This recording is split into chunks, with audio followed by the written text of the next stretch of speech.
What's up guys, Coach Trav here from Impact Strength and Performance in Bellevue. Today's video is for all my volleyball players out there. I wanted to shoot a quick video on the two types of power, especially in the vertical plane, that we train here. There's the reactive power and there's absolute power, okay? And they get confused and they get kind of mixed and bunched in with each other all the times under the phrase plyometrics.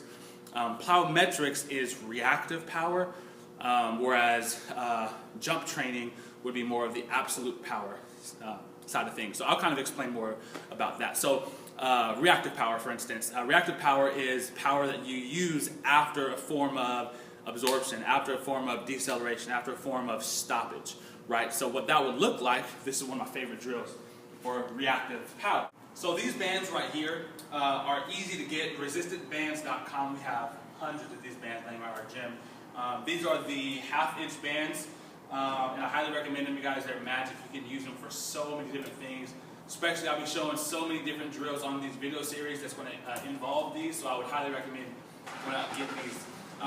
This is probably my favorite drill, again, for my reactive base jumping. What I do is I get a heavy dumbbell to make sure I don't jump so high that I pull the dumbbell off the ground. So it's really heavy. I'm going to get some good resistance here on the band by pulling these over my shoulder like a backpack or harness. I'm going to stand right over the dumbbell here, hands behind my ears. I'm going to squat, jump as high as you can, and repeat it. Right? The second you hit the ground, you want to get right back up. Okay? So that's going to be more of a reactive jump, only because once I jump, right, the critical component of this next one is jumping, hitting the ground, and reapplying the energy that we just absorbed to jump again. That's a plyometric. Okay? That's a plyometric, and that is a little bit more sport specific than absolute jump. And an example of an absolute jump would be a kettlebell jump. This is one of my favorite jumps for the absolute jump.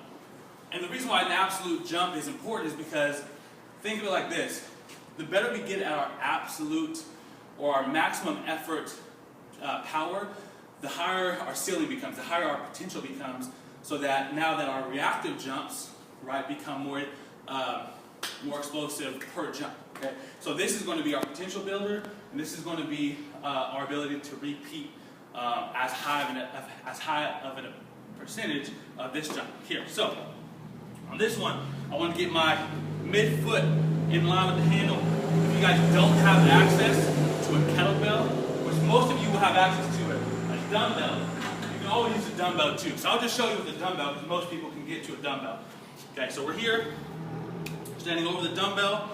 We're just squatting down, right? All the pressure back in my heels. My spine is neutral by looking about 8 feet in front of me. I'm going to be here, jump up one time, and then just relax. Reset, engage, relax. See that? So it's more individualized explosive movements for absolute power. There's no reactive based component to this. So this again builds our potential. This builds our ability to repeat a high percentage of that potential, and you put them together and you got a good solid jump training program. That's one way that we do it. I'll show you more later on. I hope that helps. Email me if you have any questions, trav@goimpactstrength.com, and I will get back to you with answers. So thank you.